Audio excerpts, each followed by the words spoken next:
안녕하세요. 얼마 전 큰 코 제대로 다친 40대 초반 미혼 남자입니다. 미혼 남자가 무슨 사연이 있어서 이런 채널에 다 사연을 보냈나 싶으시죠?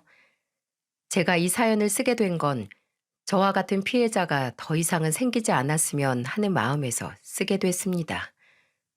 사람 일 모른다고 저도 이렇게 바보처럼 당하게 될 줄 꿈에도 상상 못 했거든요.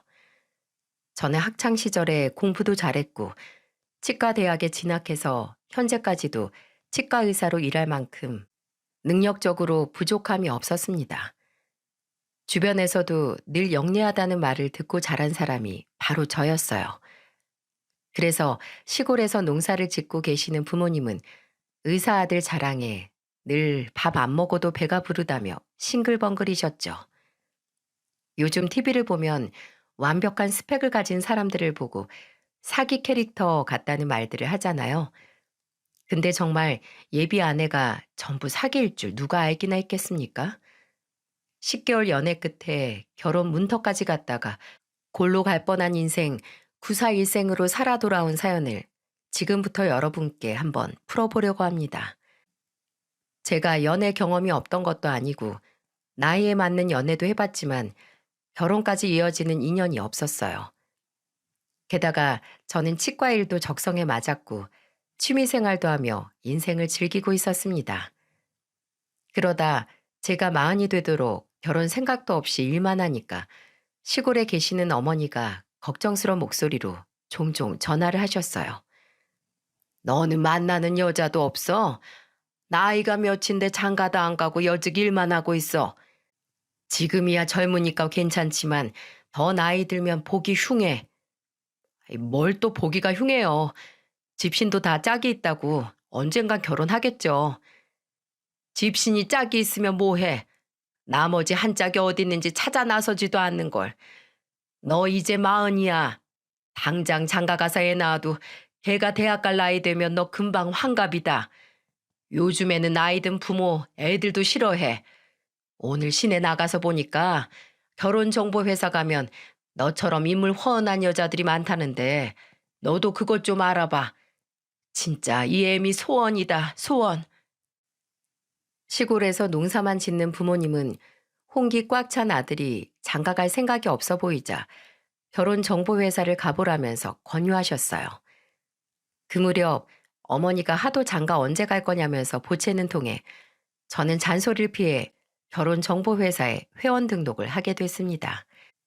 부모님 속이 타들어갈 만도 했던 게 남동생이 저보다 먼저 결혼을 해서 잘 살고 있는 모습을 보니까 저도 어서 가정을 꾸렸으면 하는 바람이 생기셨던 것 같았죠. 당시 주변에 같은 치과 의사였던 친구가 결혼정보 회사를 통해 만난 아내와 잘 사는 모습을 보니 눈 딱 감고 저도 가입을 해봤어요. 등록 후 결혼정보회사 매니저를 통해 프로필을 보고 첫 소개팅을 하게 됐는데 그게 바로 예비 아내였던 겁니다.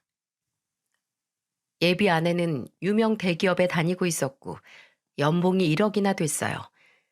사진상으로 인상도 나쁘지 않았고 나이도 저보다 4살 연하였던 예비 아내와 결혼정보회사를 통해 첫 만남을 갖게 됐죠. 그런데 예상외로 예비 아내와 저는 성격이며 취향, 인생관도 정말 잘 맞는 거예요.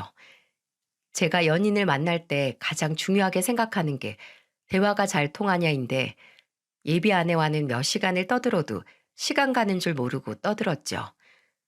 그렇게 첫 만남 이후에도 여러 번 만나다 연인 사이로 발전하게 됐던 거예요. 그러다 연애 기간이 5개월이 넘어갔을 때쯤 친구들 모임에도 같이 나가고는 했어요. 예비 아내가 졸업한 대학교와 동문인 친구가 있던 모임이라 예비 아내도 부담 없이 올 수 있을 것 같았죠. 그런데 제가 친구들 모임이라는 말만 하고 예비 아내와 동문인 친구가 있다는 말은 못했던 거예요. 어차피 좁은 한국 땅에서 동문 마주치는 일은 있을 수 있는 일 아닙니까?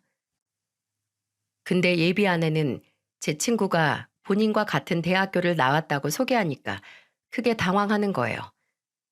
그때 제 친구는 반가운 마음에 예비 아내를 보면서 신이 난 목소리로 이렇게 말했습니다. 와, 저랑 같은 대학 나온 줄 몰랐는데 진짜 반갑네요. 여기 아직 도착 전인데 제일 늦게 오는 친구 한 놈도 A대학 나왔어요. 오랜만에 옛날 생각나고 좋네요.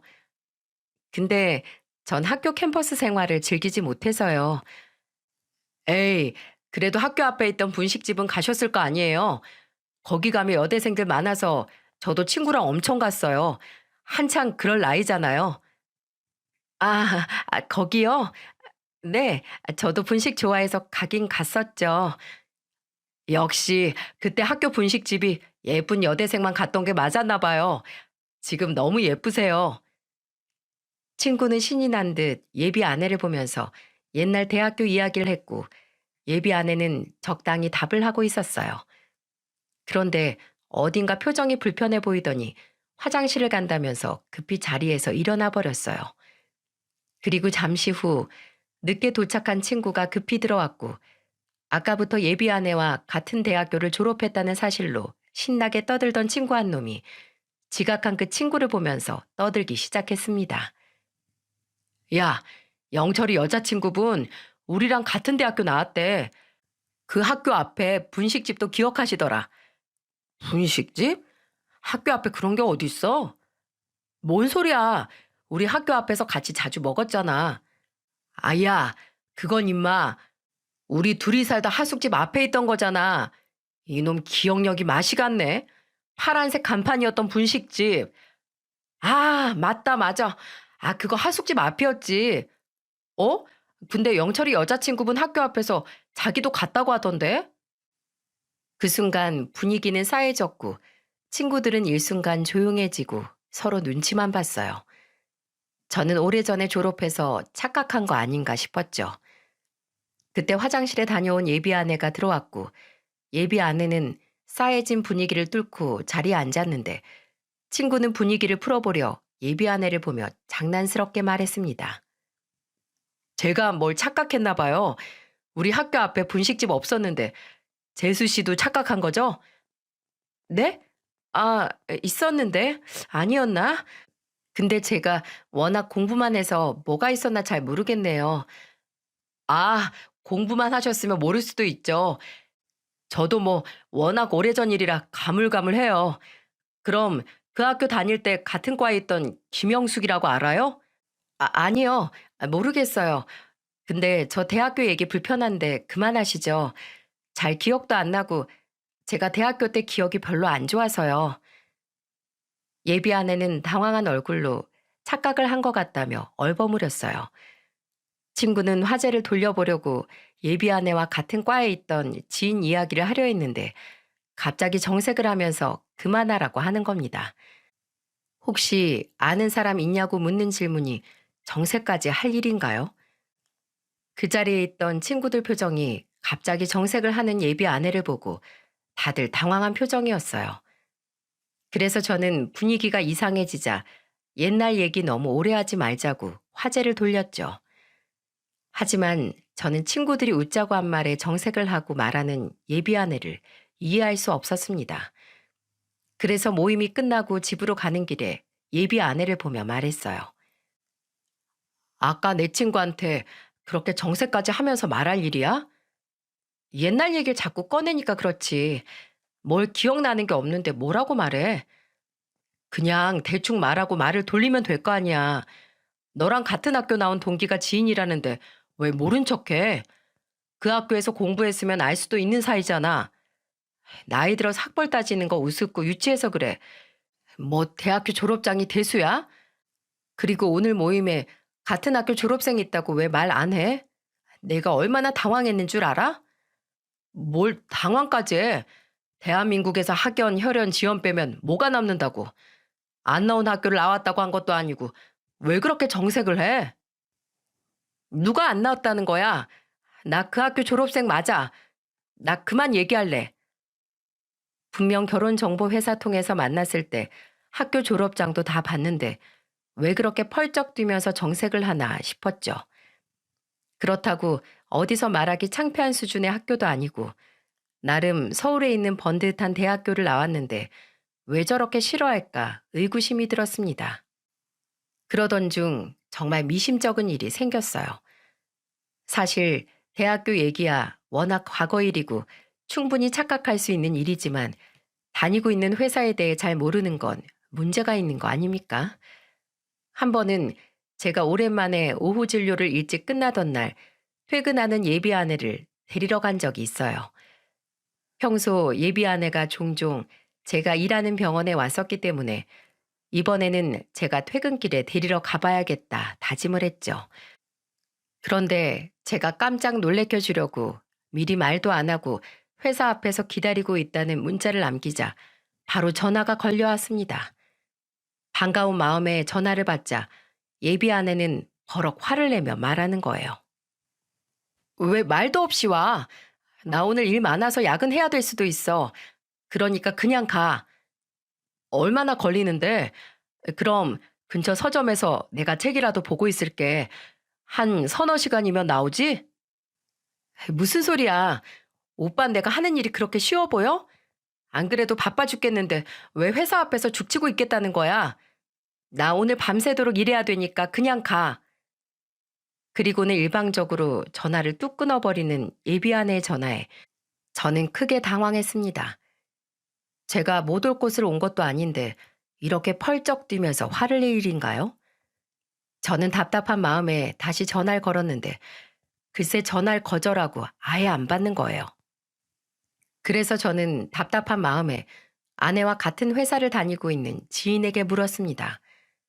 그때 예비 아내는 대기업 홍보팀에서 일하고 있었는데 혹시 홍보팀 오늘 무슨 일이 있길래 밤새 일을 하냐고 물었죠. 그랬더니 그 지인이 웬 뚱딴지 같은 소리를 하냐는 식으로 저한테 이렇게 말하는 겁니다. 저희 회사 근무제도 바뀌면서 밤새도록 일 못해요. 그리고 오늘 수요일이죠? 수요일은 팀장급 아니면 다 퇴근해야 되는 날이에요. 요즘 회사가 복지 신경 쓴다고 새로 도입했는데 수요일은 회식도 금지라니까요. 그래도 급한 일이 생길 수도 있는 건데 다 퇴근을 한다고? 따로 야근 신청하면 야근해도 되는데 그것도 밤 12시는 못 넘겨요. 여자친구분한테 물어봐요. 근데 이상하다. 이런 내용을 모를 리가 없을 텐데. 사내 게시판에 아직도 공지사항 올라와 있어요. 저는 갑자기 뺨이라도 한 대 맞은 듯 어안이 벙벙했어요. 방금까지만 해도 밤새도록 일해야 된다고 화를 내던 예비 아내는 그럼 대체 뭘 하고 있다는 건지 의문이었죠. 그래서 저는 전화를 안 받는 예비 아내한테 문자를 남겼어요. 이 문자 보면 전화 줘. 오늘 야근 없다면서 대체 무슨 일인데? 나한테 숨기는 거 있어? 순간적으로 예비 아내가 바람이라도 피고 있는 건가 의심이 들기 시작했습니다. 결혼 정년기에 여자들 남자들 여러 재고 따지려고 연애 중에도 선을 보러 다닌다는 말이 떠올랐죠. 그래서 그때 혹시 예비 아내가 나를 만난 후에도 결혼정보회사 통해서 남자를 계속 만나고 있는 건가 하는 의심도 들었어요. 게다가 그동안 회사 일로 바쁘다면서 줄곧 야근을 한다는 말을 했었는데 갑자기 모든 상황이 다 이상하게 느껴졌습니다. 게다가 지인은 그 시기는 회사에서 홍보팀이 가장 한가할 시기라고 하는 거예요. 그러니까 제가 의심스러운 생각이 들 수밖에 없지 않겠습니까? 그래서 저는 정말 혹시나 하는 마음에 지인한테 예비 아내 이름을 알려주고 직원 검색을 해달라고 부탁까지 해봤어요. 그런데 다행스럽게도 직원 검색을 해보니 예비 아내가 조회됐고 제가 순간적으로 저속한 의심을 했다는 생각이 들었죠. 하지만 여전히 야근을 핑계로 예비 아내가 뭘 하고 다니는지 그 행방이 오리무중이었습니다. 머릿속에 별 생각이 다 스쳐가고 있는 찰나에 예비 아내한테 전화가 왔고 저는 달갑지 않은 목소리로 전화를 받았어요. 방금 전까지만 해도 화를 내던 예비 아내는 갑자기 울먹이는 목소리로 제게 날벼락 같은 사실을 털어놨습니다. 나 정말 억울하다. 오빠 나 지금 의심하는 거야? 오늘 그 회사에 야근 없는 날이라 전부 퇴근했다던데 너 대체 어디서 뭘 하는 거야? 회사에 그런 날이 어딨어. 오늘 일하려다 몸이 안 좋아서 그냥 퇴근하려고 했는데 왜 그래? 그 회사 다니는 지인이 해준 말이랑 다르네. 계속 거짓말하고 회피하는 이유가 뭐야? 지금 어디에 있길래 똑바로 말을 못해? 저는 계속해서 딴소리하는 예비 아내를 추궁하듯 물었어요. 그러자 예비 아내는 잠시 당황한 듯 아무 말도 못하다가 통곡을 하기 시작했습니다. 갑자기 어디 못 들을 소리라도 들은 사람처럼 우는데 저도 당황스러웠죠. 어찌나 서럽게 우는지 저는 옆에서 한 대 때리기라도 한 줄 알았다니까요.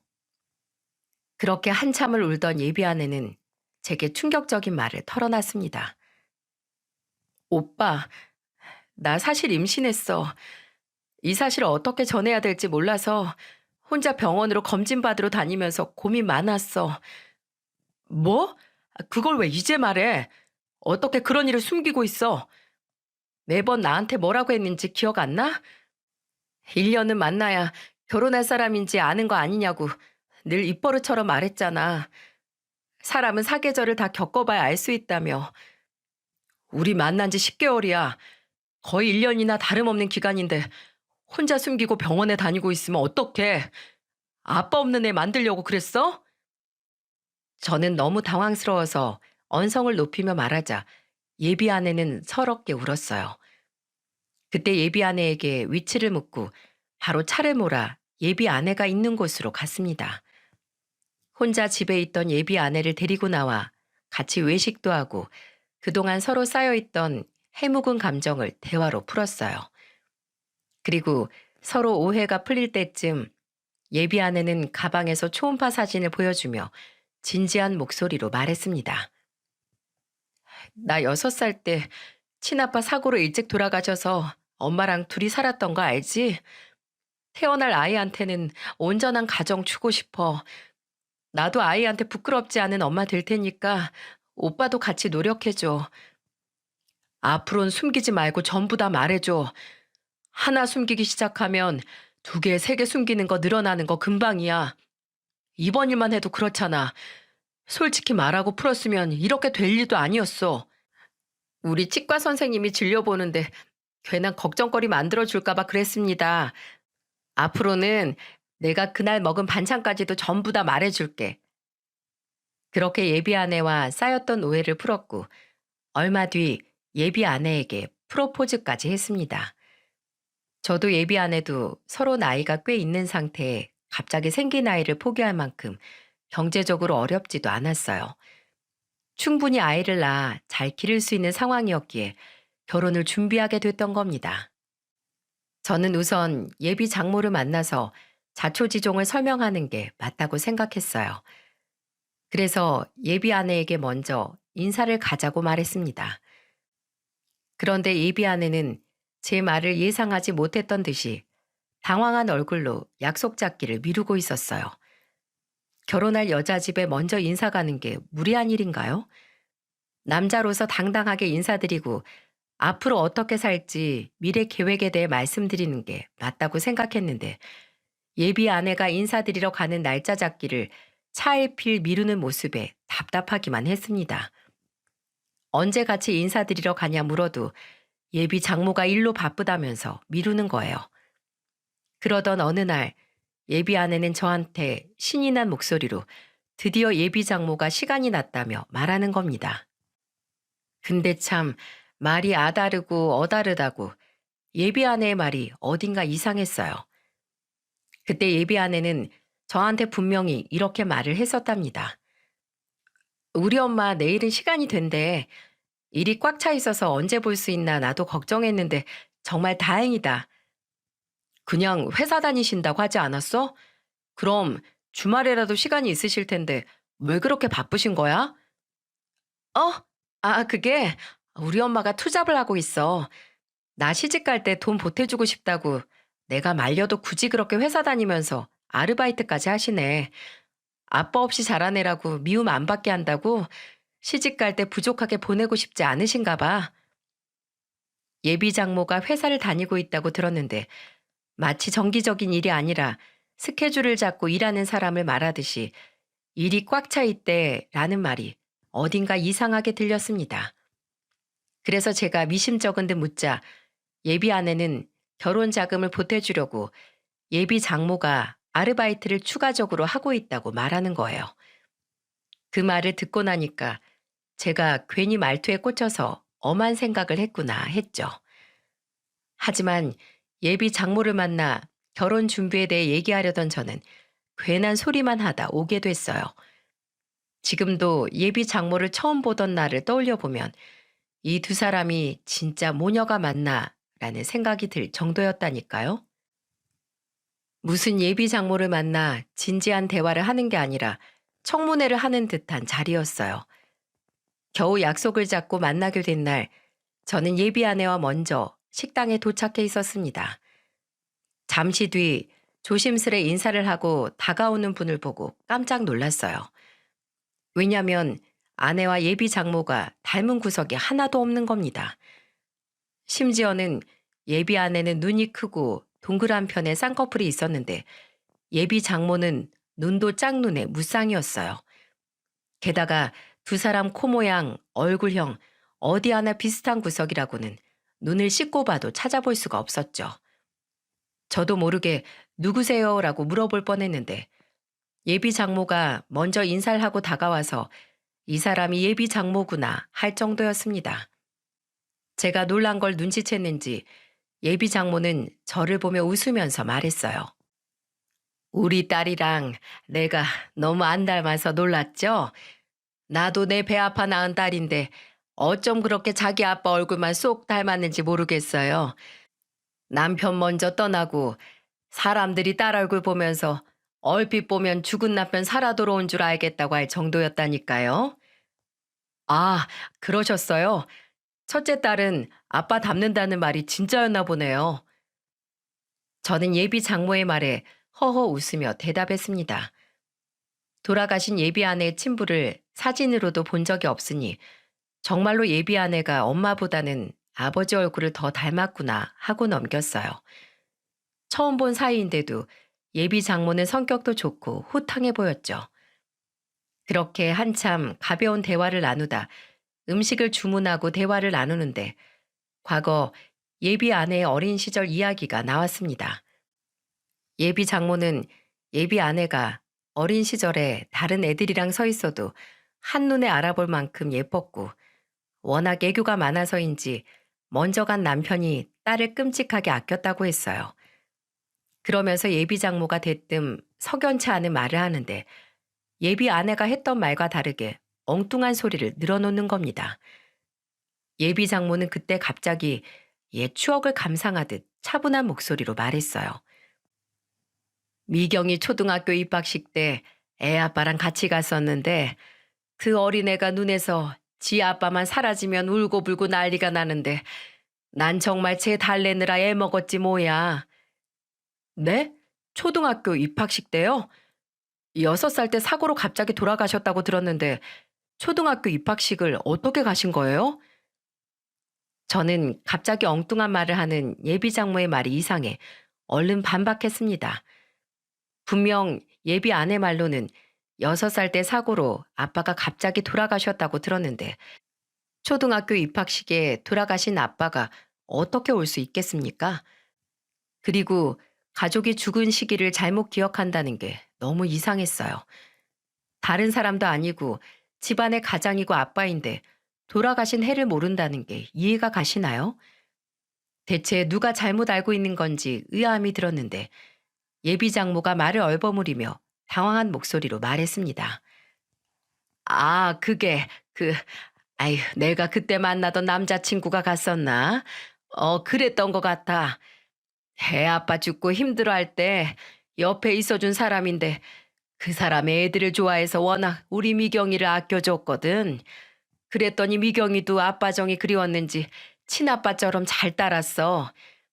뭐 그러고 또 헤어지긴 했는데 미경이를 정말 친딸처럼 아꼈지. 오죽하면 내가 사별한 남편이랑 헷갈리겠어. 아유, 나도 나이가 먹었나. 자꾸 깜빡깜빡하네. 아유, 더워라. 갱년기인가 땀이 삐질삐질 난다. 예비 장모는 횡설수설하면서 괜히 이 말 저 말 전부 쏟아내는 것 같았죠. 솔직히 제 입장에서는 사별한 남편과 잠시 만난 남자와 헷갈린다는 게 솔직히 완전히 이해가 가지 않았습니다. 그때 예비 아내의 표정을 보자 한숨을 쉬며 물만 마시는 거예요. 마치 들키기 싫은 치부를 들킨 사람처럼 말입니다. 그래도 자식이 부모 인생에 이래라 저래라 할 수 있는 것도 아니니까 예비 아내 입장에서는 이런 상황이 달갑지 않을 수 있다고 생각했어요. 그런데 예비 장모를 처음 보고 인사를 나누고 자리가 끝이 나기까지 저는 이상한 게 참 많았습니다. 그동안 감정적으로 쌓인 게 많은 사람치고는 예비 장모와 예비 아내 사이에는 조금의 친밀감도 보이지 않았거든요. 보통 가족끼리 원수처럼 싸우며 사는 것도 서로 일말의 애정이 있어서 싸운다고 생각하는데 저 두 모녀 사이에는 뭔가 벽이 있는 것 같았습니다. 그러니까 서로 같은 주제를 놓고도 다른 소리를 하는 느낌이었죠. 이렇게 정리해봐도 어딘가 이상하지 않습니까? 돌아가신 장인이 언제 없었는지도 서로 기억이 달랐고 무엇보다 딸 시집 보내려는 사람이 딸이 얼마를 가지고 있는지도 모르고 남처럼 얘기하는 게 이상했어요. 그런데 또 예비 아내가 산부인과를 갈 때는 꼭 예비 장모와 가겠다고 고집을 부리는 겁니다. 저도 초음파 사진을 봤으니까 산부인과 검진을 같이 가겠다고 했죠. 그랬더니 예비 아내가 저를 보면서 당황한 얼굴로 이렇게 말을 했어요. 오빠 일도 바쁜데 나 혼자 갈게. 마침 엄마도 같이 가주신다고 하니까 괜찮아. 나 초음파 사진밖에 못 봤잖아. 나도 병원에 가서 아이는 괜찮은지 같이 봐야지. 그거 같이 본다고 뭐가 달라져? 의사 선생님이 그러시는데 아주 잘 크고 있다고 했어. 기형아 검사도 해야 된다며. 그냥 나랑 같이 가자. 장모님은 쉬시라고 하고 내 차로 같이 가. 싫다는데 왜 그래 정말. 나 산모야. 그냥 내가 편한 대로 해주는 게 그렇게 어려워? 오빠가 아무리 의사라도 난 엄마가 더 편할 수 있잖아. 우리 엄마 이제 엄마 노릇한다고 나랑 병원 가는 거 엄청 좋아하신다고. 그럼 셋이 가면 되잖아. 솔직히 내가 애기 아빠인데 내가 안 간다는 것도 이상하지. 맨날 혼자 가서 듣고 오면 난 전에 듣기만 하는 것도 웃겨. 됐어. 오늘은 나 혼자 갈게. 나 정말 힘들어서 그래. 다음에 같이 가자. 오늘은 엄마랑 결혼 준비로 같이 상의할 것도 있고 둘이 다녀올래. 저는 예비 아내가 보여준 초음파 사진을 본 후로 같이 산부인과를 가서 현재 어떤 상태인지 같이 듣고 싶었는데 죽어도 저랑은 안 가는 거예요. 그래서 아내가 기형아 검사를 받으러 가던 날 같이 가겠다고 화를 내며 말했지만 곧 죽어도 엄마랑 둘이 가겠다며 우기는 통에 산부인과 입구도 못 봤습니다. 솔직히 아내가 임신했는데 같이 병원도 안 가보는 남편이 어디 있습니까? 진짜 이해할 수 없는 예비 아내의 태도에 저는 아예 몰래라도 쫓아가야겠다 싶었습니다. 그래서 예비 아내가 검사 결과를 보러 병원에 가는 날짜를 미리 알아두고 몰래 쫓아가려고 집 앞에서 대기하고 기다렸죠. 그런데 예비 아내가 집에서 나올 생각을 안 하는 거예요. 그렇게 한참을 집 앞에서 언제 나오나 기다리다 결국 참다 못해 예비 아내한테 전화를 걸었습니다. 근데 방금 일어난 듯한 예비 아내의 목소리에 저는 왜 병원에 안 가냐고 물었고 예비 아내는 당황한 목소리로 말하는 거예요. 아까 다녀왔다가 깜빡 잠들었지. 근데 내가 지금 병원에 안 가고 집에 있는 거 어떻게 알았어? 아니, 그게 난 오늘 병원 간다길래 집 앞에서 기다렸다가 같이 가려고 했지. 근데 낮엔 회사에 있던 거 아니야? 대체 언제 갔다 온 거야? 내가 여기서 3시부터 기다렸는데 당신 점심쯤에 집에 도착했다고 나한테 사진까지 보냈잖아. 그게 회사에서 외출 신청하고 잠깐 갔다 왔지. 왜 그렇게 병원에 집착을 해? 왜 남의 집 앞에서 말도 없이 사람을 기다려? 지금 남이라고 했어? 길 가는 사람들 붙잡고 물어봐. 임신 3개월 차에 남편이 한 번도 산부인과에 같이 안 가는 게 말이나 되냐고. 내가 산부인과 다니면서 친해진 산모가 있는데 그 산모가 미혼모라서 그래. 미혼모 산모랑 다니는데 내가 남편이랑 가봐. 그 사람 속으로 상처받지 않겠어? 누가 그 산모랑 셋이 가자는 거야? 그냥 우리 둘이 가보자고. 나 임신한 산모야. 산모는 절대 안정이 가장 중요한데 오빠 이럴 때마다 나 딱 죽고 싶어.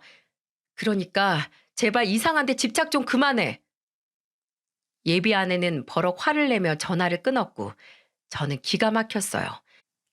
왜 친해진 지 얼마 안 된 산모랑도 가는 병원을 아기 아빠인 저랑은 못 가는 건지 의문이었죠. 그리고 그 후로도 산부인과 같이 가는 걸 피하던 예비 아내를 보면서 이상한 낌새를 눈치챘습니다. 고기가 먹고 싶다길래 같이 고깃집을 갔는데 글쎄 예비 아내가 맥주를 주문하려고 하는 거예요. 그때가 임신 4개월 차라 저는 깜짝 놀란 얼굴로 예비 아내를 보면서 말했습니다. 임신한 사람이 무슨 맥주를 시키겠다는 거야? 아, 맞다. 아, 깜빡했다.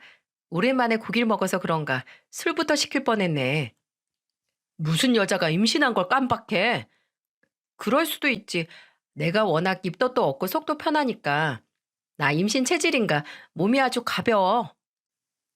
세상에 임신을 했는데 임신한 거 까먹었다는 여자 본 적 있으신가요? 제가 남자라서 이런 여자를 처음 보는 건가 싶을 만큼 황당했습니다. 그때부터 어딘가 이상하다 싶은 냄새가 나는데 확실한 증거가 없는 거예요.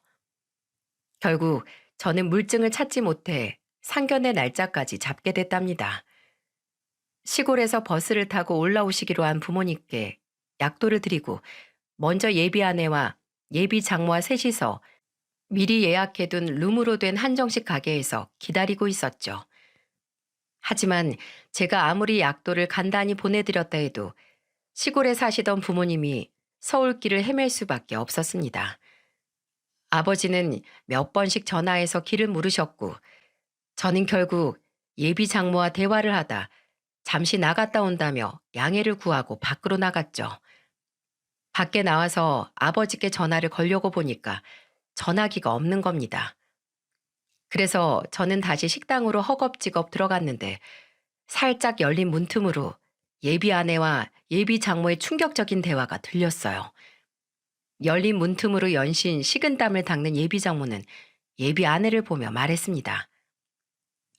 사모님, 저 연기 잘하고 있죠?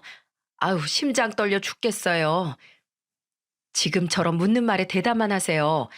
지난번처럼 괜히 오바하다가 헛소리 하지 말고요. 그때 내가 뒷수습하느라 얼마나 진땀 뺐는 줄 알아요?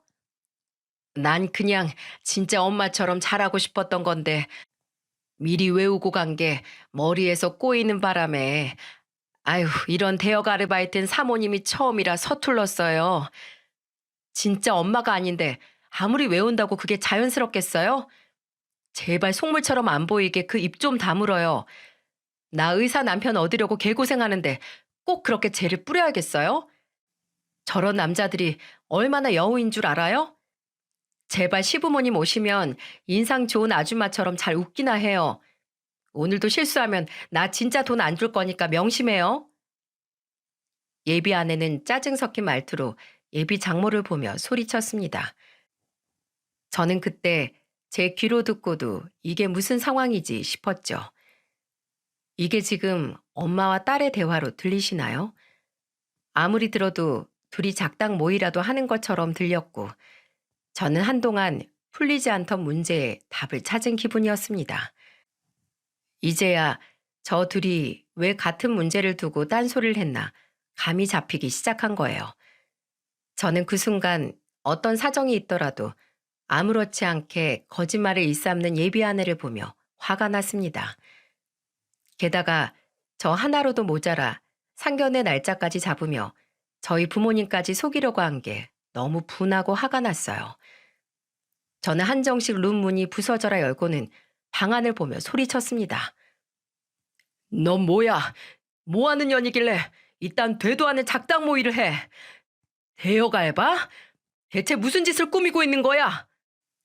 너무 화가 난 저는 앞뒤 볼 것도 없이 문을 벌컥 열고 들어가서 냅다 욕을 날려버렸어요. 그동안 미심쩍고 이상했던 부분들이 퍼즐처럼 맞춰지자 이 자리에서 아예 단판을 짓자는 심정이었죠. 제가 문을 벌컥 열고 들어가 고함을 지르면서 문을 열자 예비 아내는 사면 초가에 갇힌 물에 빠진 생쥐 마냥 바들바들 떨기 시작했습니다. 그러더니 갑자기 저한테 기어와서 제 다리를 잡으며 애원하듯 말했어요. 오빠, 그게 아니라 이거 다 오해야. 일단 진정하고 내 말 들어봐. 입만 열면 몰랐다, 착각했다 하면서 거짓말만 하는 이 말을 내가 들을 이유가 있어? 너는 나뿐만 아니라 지금 우리 부모님까지 기만한 거야. 알기나 해? 예비 아내는 막다른 길에 몰렸다 싶으면 일단 들어보라며 당황한 척 시간을 벌고 변명을 생각해냈죠. 지금 와서 생각해보니 그동안 말을 얼버무리고 돌렸던 이유도 전부 그냥 시간 끌기용이었던 거예요. 그래서 아예 듣지도 않으려고 예비 아내 말을 끊어버린 순간 갑자기 저희 부모님이 식당으로 들어오시는 듯한 말소리가 들렸습니다. 제 이름을 말하는 아버지 목소리가 들렸고 직원 안내로 제가 있는 곳에 부모님이 오신 거예요. 아무것도 모르는 아버지는 문 앞에 서 있는 저를 보고는 의아한 듯 물으셨습니다. 너 올 때 기다리다가 내가 찾는 게 빠를 것 같아서 그냥 왔어. 아니 근데 넌 왜 여기 이러고 서 있어? 예비 장모가 저기 앉아 있는데 입구에 딱 서서 뭐 하는 것이요? 아버지, 죄송해요. 오늘 상견례 못할 것 같아요. 양가 어른들 한 자리에 모아두고 버르장머리 없이 무슨 말이야. 사랑 싸움은 니들끼리 하고 일단 앉아서 얘기해. 아버진 저를 보고 혀를 차며 말했고 어머니를 이끌고 자리에 앉으려고 하시는 거예요. 저는 차마 부모님까지 이런 거짓말 같은 상황에 당하게 할 수 없어서 아버지를 보며 말했습니다. 아버지, 앉지 마세요. 이 사람들 사기꾼이에요. 저도 방금 알았어요. 전부 다 속았다고요. 뭐야? 속았다니 그게 무슨 말이야? 제가 다 들었어요.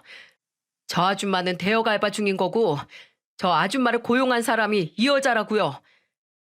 시골에서 3시간 걸려서 왔더만 이게 다 무슨 소리야. 이놈들이 우리 식구들을 뭘로 보고 이딴 짓을 벌인 거야. 세상 말세라지만 감히 상견례 거짓 부렁을 쳐? 저만큼이나 충격받고 화가 난 아버지는 노발대발 화를 내셨고 순간 바닥에 있던 신발을 들어서 던지려고 했어요. 그러자 그 순간 예비 장모 대역을 했던 아줌마가 무릎을 꿇고 싹싹 빌며 말했습니다. 저 진짜 아무것도 몰라요.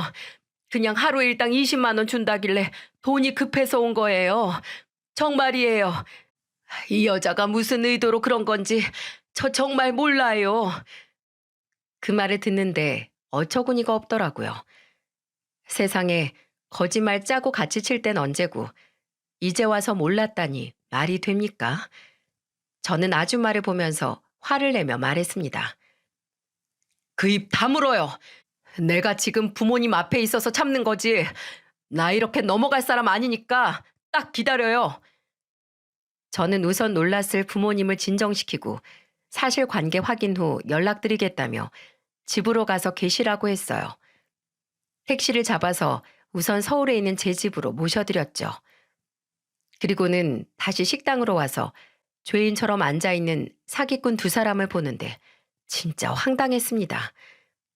사기당하는 사람들이 바보라고 생각했는데 제가 당하고 있는 줄도 모르고 대체 무슨 생각으로 산 건지 기가 막혔어요.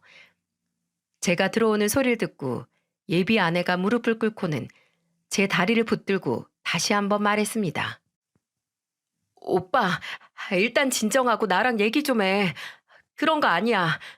다 오해야. 내가 다 설명할게. 왜? 이제야 뭐라고 또 거짓말 칠지 생각이 끝났나 봐? 우리 아버지가 화낼 때는 꿀먹은 벙어리처럼 입 꾹 닫고 있더니 또 무슨 거짓말을 하려고 그러는데 어디 떠들어봐. 나 사실 고아야. 고아라서 그랬어. 진짜 죽어도 고아인 거 알리기 싫어서 그랬어. 나 좀 이해해줘. 내가 그런 식으로 네 상황 전부 이해해주다 이런 개 같은 상황까지 온 거 아니야? 그리고 고아라서 속였다고? 웃기시네. 이제 네가 콩으로 매줄 만든다고 해도 네 말은 못 믿어. 내가 네 시커먼 속 낱낱이 밝혀내고 저 아줌마도 같이 쌍으로 고소할 거니까 두고 봐. 제가 고소를 한다고 하자 예비 아내는 울기 시작했고 대역 알바를 하던 아줌마는 깜짝 놀라서 저를 보며 손이 발이 되도록 빌기 시작하는 겁니다. 그러면서 금방이라도 울 것 같은 애처로운 목소리로 제게 이렇게 말했어요. 저 진짜 아무것도 모르고 아르바이트 한 거예요. 일당 20만 원인 것만 알고 온 건데 절 고소하시면 어떡해요. 내가 그쪽 사정 알아서 어디다 쓰는데.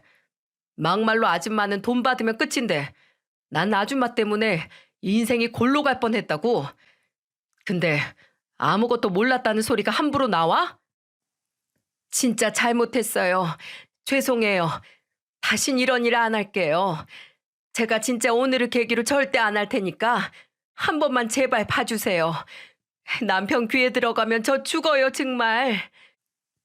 대역 알바 아줌마는 자기 정말 죽는다며 앞으로 이런 알바 절대 안 하겠다고 빌었어요. 저는 그 아줌마를 보고 고소는 안 할 건데 제가 묻는 말의 사실만을 말하라고 했죠. 만일 하나라도 거짓을 섞어 말할 경우 선처 없이 고소할 거라고 말했습니다.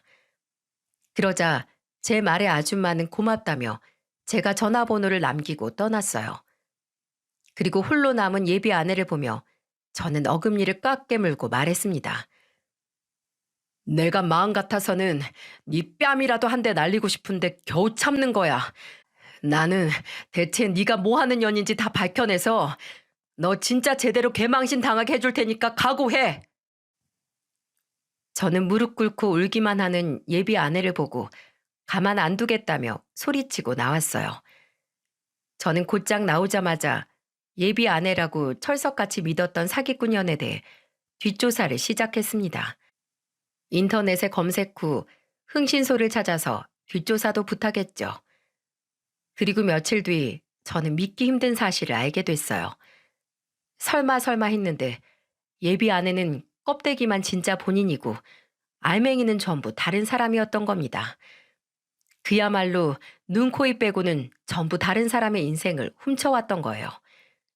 흥신소에서 정보를 찾아준 담당자는 제게 어이가 없다는 말투로 말했습니다. 이 여자 뒷조사 하고 말 것도 없어요. 지명 수배자예요. 뭐라고요? 지명 수배자요? 아니, 그런 사람이 어떻게 결혼 정보회사에 있단 말이에요? 사기꾼 중에도 완전 악질이에요. 사기 전과 산범인데 또 사기치다 걸려서 지명수배 걸려 있어요. 사기꾼이 대단하네. 의사 양반도 다 속이고. 세상에 결혼정보회사에 사기 전과 산범인 사람이 있을 거라고 상상이나 했겠습니까? 그런데 더 기가 막힌 건 이게 끝이 아니었다는 거예요. 이런 사기꾼이 결혼정보회사에 등록할 수 있었던 건 바로 작정하고 모든 서류를 조작했기 때문에 가능했던 겁니다. 흥신소 담당자는 조사해보니 예비 아내가 결혼정보회사에 제출한 신상정보가 모두 예비 아내의 고등학교 동창 정보였다는 거예요. 그러면서 제게 어이가 없다는 목소리로 말했습니다. 나도 흥신소에서 남들 뒤 여러 번 밟았지만 이런 여잔 처음 봐요. 보니까 자기 고등학교 동창 정보를 그대로 자기 인생처럼 꾸며놓은 거예요. 아주 작정한 사람이라 깜빡 속을 뻔하셨어요. 그 사기꾼 친부모 둘 다 살아있는데 도박꾼들이라서 서로 연락도 안 하고 사나 보네요. 진짜 하늘이 도운 거예요. 저는 망치로 한 대 얻어맞은 기분이었어요. 그러니까 결국 제가 예비 아내라고 믿고 있던 사람은 동창을 사칭한 가짜였던 거예요. 그 동창은 회사에 육아휴직을 내고 쉬고 있었기 때문에 사원증이 사라진 것도 몰랐죠. 저는 이걸 전부 모아서 예비 아내의 표적이었던 동창을 찾아갔습니다. 아무것도 모르던 동창은 자신의 민증과 사원증에 자신의 얼굴이 아닌 예비 아내 얼굴이 붙어 있는 걸 보고 놀란 얼굴이었어요. 그리고는 제게 놀란 목소리로 말했습니다. 학교 다닐 땐 안 친했는데 언제부턴가 자기도 취업 준비를 한다고 절 찾아왔더라고요. 그래도 동창이고 같은 반이었던 친구라 도와준 건데 옆에서 이런 짓을 하려고 그런 줄도 몰랐어요. 제가 휴직 중이라서 회사에서 퇴사 처리된 게 아니라 이름이 조회됐나 봐요. 그 동창은 떨리는 손으로 자기도 고소하겠다면서 전부 증거로 쓰겠다고 가져갔어요. 알고 보니까 자기 임신했다고 가져온 초음파 사진마저도 동창 거였다니까요. 그러니 그 동창이었던 친구는 좋은 마음으로 얘 친구 도와주려다 어이없이 당한 꼴이었죠. 그때 초음파 사진까지 훔쳐다 거짓말을 했다는 사실에 온몸에 소름이 끼칠 정도였어요. 모든 걸 알게 된 이상 저는 결혼정보회사를 두고 볼 수 없어 고소를 했습니다. 사기꾼 앞에 장사 없다고 해도 돈을 내고 믿고 가입한 곳에서 인생 망할 뻔했는데 가만히 넘어갈 수 있겠습니까? 저는 소송을 진행하면서 지명 수배자인 사기꾼년도 잡아 쳐넣으려고 경찰에 신고를 했어요. 사기로 지명 수배된 여자 어디 있는지 안다면서 신고를 했고 저는 제 뒤통수를 친 사기꾼년을 약속 장소로 불렀죠. 제가 전화를 걸어서 나오라고 하자 저한테 애원하듯 말했습니다. 오빠, 나 정말 한 번만 살려줘. 나 결혼하고 정말 정신 차리고 살려고 했어. 아이도 낳고 우리 정말 행복하게 살자. 나 오빠 아이 임신했잖아. 임신 같은 소리 하고 있네. 내가 너 그 말 왜 안 하나 했다. 너 도와주려던 친구 등쳐먹고 새 삶을 살려고 했다고? 남의 인생 훔쳐다 사는 게 무슨 새 삶인데. 그리고 너 지명 수배자였더라. 내가 진짜 이번 기회에 손 털려고 했다고. 왜 사람이 말을 하는데 못 믿냐고. 그래, 네 말 믿어줄 테니까 나와서 하나하나 해명해. 그럼 새 삶 시작할 기회 줄게. 진짜? 그럼 지금 당장 나갈게. 결국 제 꾀에 속아 넘어간 사기꾼녀는 한 걸음에 달려나왔고 저를 보고는 울먹거린 얼굴로 감동받은 표정을 하며 말했습니다. 우리 그래도 서로 사랑했잖아. 오해 풀고 우리 같이 살자. 내가 왜 너랑 살아? 네가 살 곳은 여기가 아니야. 어디? 그럼 내가 살 곳이 어딘데? 네 뒤를 봐. 저 신고자예요. 여기 사기꾼 잡아가세요. 그러자 뒤에 있던 경찰들은 사기꾼년을 잡아갔습니다. 웃긴 건 잡혀가는 와중에 저한테 뭐라고 했는 줄 아세요? 글쎄 그 와중에도 저를 보면서 이렇게 소리치는 겁니다. 야, 지금 너 내 뒤통수 친 거야? 이 사기꾼 같은 새끼. 네가 새 삶을 살려면 가서 죗값 받는 거 말고 없어. 똑바로 정신 차리고 살아. 끝까지 악다구니를 쓰다 끌려간 사기꾼녀는 결국 끌려갔고 동창의 고소로 죄명도 추가됐어요. 상습범이라 쉽게 풀려나기는 쉽지 않을 것 같습니다. 이 모든 사실을 들은 부모님들이 뒷목 잡고 쓰러질 뻔하셨어요. 저희 어머니 죽 써서 개 줄 뻔했다고 욕을 한 바가지 하셨어요. 저도 황당한데 부모님은 얼마나 날벼락 같았겠습니까? 지금도 결혼정보회사와 법적 싸움을 이어가고 있지만 저는 끝까지 싸워서 저 같은 피해자가 없도록 해보겠습니다. 책에서 본 글귀 중에 거짓말은 새끼를 친다는 말이 있어요. 습관적으로 남을 속이는 사람은 언젠가는 더 큰 사기 행위도 거침없이 하게 됨을 경계해야 된다는 말인데 제가 겪어보니까 딱 들어맞는 말이죠. 정말 늦게라도 알아챘으니 천만 다행이라고 생각합니다. 제 사연을 보시고 돌다리도 두드려보고 가시라는 뜻으로 쓰게 됐어요. 부디 저와 같은 피해가 없길 간절히 바랍니다.